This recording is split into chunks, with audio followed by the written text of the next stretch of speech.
बोले कोई किसी को सुख दुख देने वाला नहीं, अपने कर्मों का भोग जीव को भोगना पड़ता है। तो हमारे साथ विश्वासघात आज हो रहा है और हम कल को भूल चुके हैं, लेकिन कल हमने उसके साथ विश्वासघात किया था, तभी वो हमारे साथ विश्वासघात कर रहा। पक्का समझो, यहाँ हिसाब किताब बराबर करने के लिए आए हो तो कर लो, नाम जप करते हुए मुक्त हो जाओ। अब अगर उसकी निंदा करो, अब आप उसके आगे कार्यक्रम करो तो नया संस्कार बनेगा, वो आपको भोगना पड़ेगा।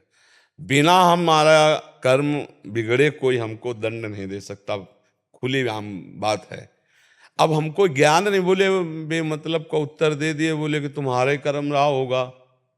अब चूंकि आपको ज्ञान नहीं है ना।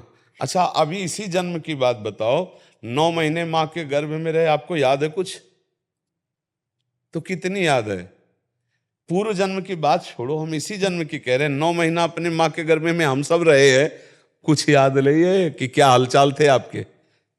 माँ के गर्भ में कितना भयंकर कष्ट था, अनुभव करके बताओ कि माँ के गर्भ में क्या। तो फिर पीछे के कर्म का कैसे याद होगा तुम्हें, जब इसी जन्म का याद नहीं? तो मानना पड़ेगा, बिना कर्म के हमें कोई सुख दुख नहीं दे सकता। अगर जैसे मान लो कोई पुत्र आया, ऐसा पवित्र आचरण करता है, ऐसे कार्य करता है, माता पिता देख देख के सुखी होते नहीं होते। और एक ऐसा आता है कि जन्म से ही कष्ट देना शुरू कर देता है, पैसा बर्बाद करना शुरू कर, पूरा जीवन नरक कर देता है। क्या हुआ? एक कर्म को भुगताने के लिए आया, पाप कर्म को, तो दुख ही दुख देता चला गया।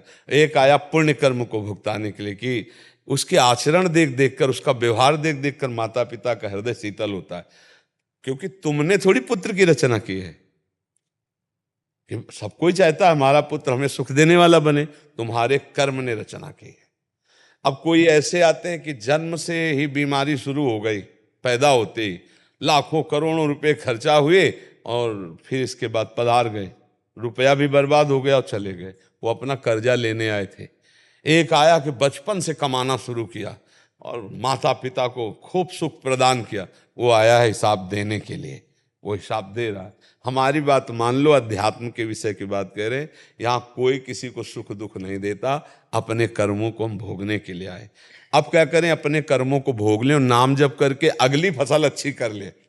दूसरे को सुख पहुंचाए, हमने बेईमानी की है, उसी का फल भोगना पड़ता है। बोले हमारे साथ उसने विश्वासघात किया, तो हमने पक्का विश्वासघात किसी के साथ किया नहीं, हमारे साथ कोई विश्वासघात नहीं कर सकता। क्यों? किसका प्रश्न था? महाराज जी उसके बाद ये पूछ रहे हैं कि जिसने हमारे साथ गलत किया होता है, फिर जब उसके साथ गलत होता है तो फिर हमें बड़ा अच्छा लगता है कि भगवान ने सही किया, तूने मेरे साथ किया। नहीं तो नहीं, उसका कर्म है, तुम्हारे थे, तुम्हारे से थोड़ी हो गया। क्यों तुम्हारा बुरा किया तो इसके बाद उसका, अरे तत्काल थोड़ी किसी का दंड मिलता है। आप देखो कितने ऐसे आतंक फैलाने वाले लोग, दुष्ट स्वभाव के लोग बड़े बड़े अपराध करते हैं और तुमको आनंद में दिखाई देते हैं, बड़े सुखी दिखाई देते हैं। वो तत्काल थोड़ी, एक किसान फसल बोता है तो 4-5 महीना लगता है भैया। एक आदमी कत्ल करता है तो उसको 2-4-6 महीने लगते हैं न्यायाधीश को सजा देने के लिए। तो ये सरकारी काम है।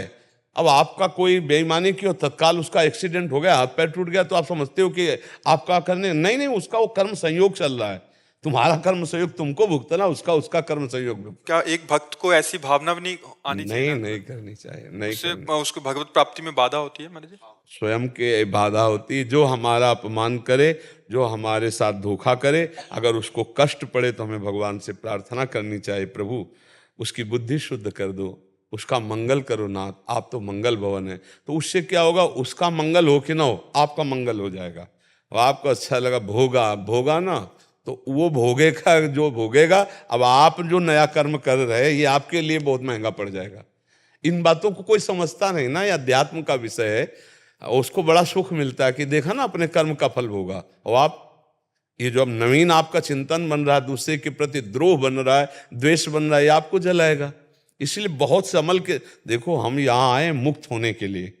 ना हम यहाँ किसी का कर्जा लेंगे, ना किसी से किसी को कर्जा देंगे, ना हम कुछ यहाँ किसी से द्वेष करेंगे, ना किसी से मित्रता करेंगे। बचा के अपने आप को निकाल लो, वही जीवन मुक्त हो जाना है।